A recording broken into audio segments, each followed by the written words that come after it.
साथियों, पिछले वीडियो के क्रम में आपको हमारी भावी पीढ़ी और उसका नवनिर्माण पृष्ठ 1.65 से पढ़कर सुनाते हैं। आमंत्रितों को दुर्दशा के गर्त में न धकेलें। मित्रों, भारत में कुल मृत्युओं की संख्या 40% 5 वर्ष से कम उम्र के बच्चों की होती है और इन मृत्युओं में भी आधी संख्या तो 1 वर्ष से भी कम उम्र के बच्चों की होती है। 1 वर्ष से कम उम्र वाले बच्चों को 50% मृत्यु अतिसार के रोगों के कारण होती है। 1 से 4 वर्ष के बच्चों की मृत्यु श्वसन, पाचन तथा कीटाणु वाले रोगों के कारण होती है। स्कूल जाने वाले बच्चों में से 30% किसी न किसी तरह के रोग से ग्रस्त पाए जाते हैं।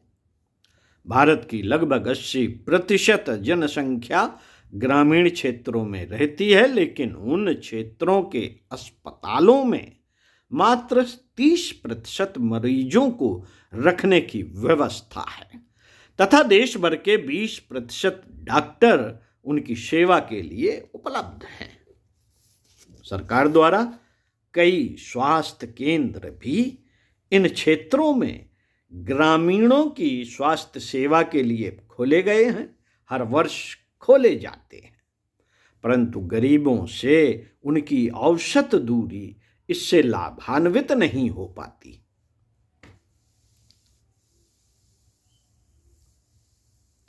परंतु गरीबों से उनकी औसत दूरी 10 किलोमीटर से भी अधिक होने के कारण आम लोग उससे लाभान्वित नहीं हो पाते। प्रसव के समय बहुत कम स्त्रियों को विशिष्ट सहायता मिलती है।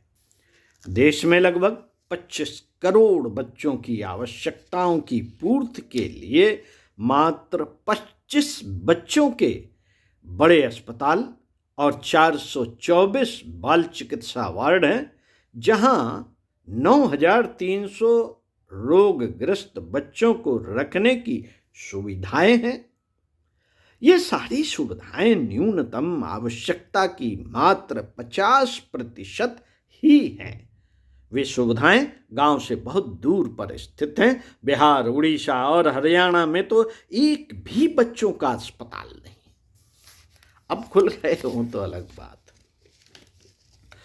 साथियों, ब्रिटेन से प्राप्त सूचना के अनुसार प्रतिवर्ष दुनिया के लगभग 1 करोड़ 20 लाख बच्चे पोलियो आदि निरोधात्मक रोगों से मर जाते हैं। अन्य एक और सूचना के अनुसार पोलियो, तपेदिक, टिटनिस, डिप्थीरिया, काली खांसी तथा छोटी माता जैसे रोगों से प्रति वर्ष विश्व के 50 लाख बच्चे पर्याप्त संरक्षण के अभाव में 1 वर्ष होते ही मर जाते हैं। इसी कारण से 15 वर्ष की उम्र तक के लगभग 1 करोड़ 20 लाख बच्चे हर वर्ष इन रोगों से मर जाते हैं। साथियों, राष्ट्र संघ की रिपोर्ट के अनुसार संसार में 25 करोड़ बच्चों के लिए शिक्षा का कोई प्रबंध नहीं तथा विश्व में 1 अरब 50 करोड़ ऐसे अशक्त, अनपढ़ तथा दरिद्र व्यक्ति हैं जिनके भरण पोषण का कोई प्रबंध नहीं। उनके बच्चों की क्या गति होगी, यह एक विचारणीय प्रश्न है। यह एक विचारणीय प्रश्न है। गरीब देशों में धनी देशों की तुलना में शिशु मृत्यु दर 8 गुनी अधिक है और शिशु के बच जाने पर उसकी औसतन आयु 30 वर्ष से अधिक नहीं। पिछड़े देशों में 90% लोगों के लिए 10 किलोमीटर के भीतर चिकित्सा केंद्र नहीं है। 97 ऐसे पिछड़े देश हैं जिनकी देहाती आबादी के 95% के लिए शुद्ध पेयजल भी प्राप्त नहीं। विश्व में 80% बीमारी, रोग तथा मृत्यु का कारण शुद्ध पेयजल का अभाव है।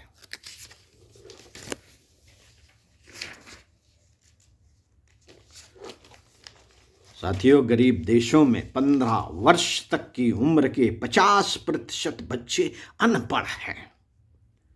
यदि यही क्रम रहा तो 1995 तक विश्व के 6 से 11 वर्ष की उम्र वाले बच्चों में प्रति 10 बच्चों के पीछे केवल 3 ही शिक्षा प्राप्त कर सकेंगे। सन 1981 में विश्व भर में स्कूल जाने वाले बच्चों की संख्या एक मोटे आंकड़े के अनुसार 31 करोड़ 20 लाख थी और स्कूल जाने की उम्र होते हुए न जाने वालों की संख्या 36 करोड़ 90 लाख से भी अधिक थी।